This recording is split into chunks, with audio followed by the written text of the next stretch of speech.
Hi, I'm Dr. Catherine McLean at Sugar River Animal Hospital. I'm here today with my technician Samantha, and we're going to talk about dog nutrition. Dr. McLean, what is the right food to feed my dog? A well-balanced diet is really important. You can be dry or wet. Most commercially prepared diets have AAFCO studies done on them, which means that it meets the daily requirements of your pet. What are the life stages of feeding my dog? So basically, puppy, adult, and senior are the three main life stages, and each require different things. Puppies need more calories because they're growing. Adults need, less calories than a puppy, but still need, especially if you're an active dog, still need a fair amount of calories. And then geriatric patients will need more fat and protein in their diet, but less calories. How do I wean my puppy and get them on regular food? So hopefully when you get your puppy, they're already weaned, but I usually start with a gruel, so it's like a really moist, sloppy mix, and then slowly transition them over the course of a week or so to something more hard for them to chew on, like a kibble. Should I feed my dog on a schedule? And how do I know if my dog's nutrition is suffering? So usually most dogs are fed twice a day. Puppies are often fed 3 times a day the first 4 to 6 months of life. Don't worry, if you try to go off schedule, your dog will probably let you know exactly what time it is. But usually most people feed like a breakfast and an evening meal.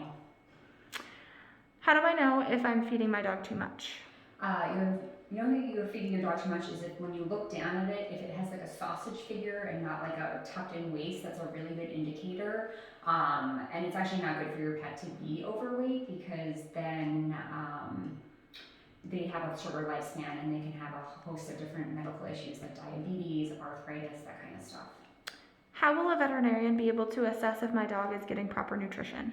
So at every exam, we do a body condition score here. So that basically grades like on a scale of 1 to 5. Are we too thin? Are we too fat? And then we can make recommendations based on that feeding.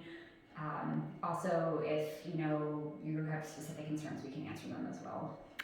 There are so many brands of dog foods. How will I know the best one for my dog? That's a really great question because even I'm overwhelmed when I go into the pet food store. So the main thing is there's a lot of advertising and propaganda and misinformation out there. So the big things to consider are, where is my food made? Is it made in the United States and Canada, or is it made somewhere overseas?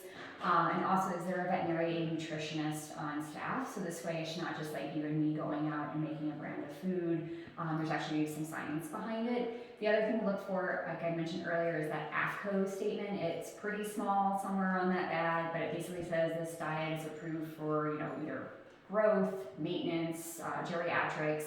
It doesn't mean that it's been studied, it just means it meets the minimal nutritional requirements. So that at least is better than something that hasn't been submitted to be and analyzed. And the final question, when would my dog need to be put on a prescription diet? So we usually do prescription diets for specific health issues. So not every pet will go on a prescription diet. For instance, my cat has urinary crystal issues, so he is on a prescription diet, but my dog, she's just on an over-the-counter diet. Thank you so much.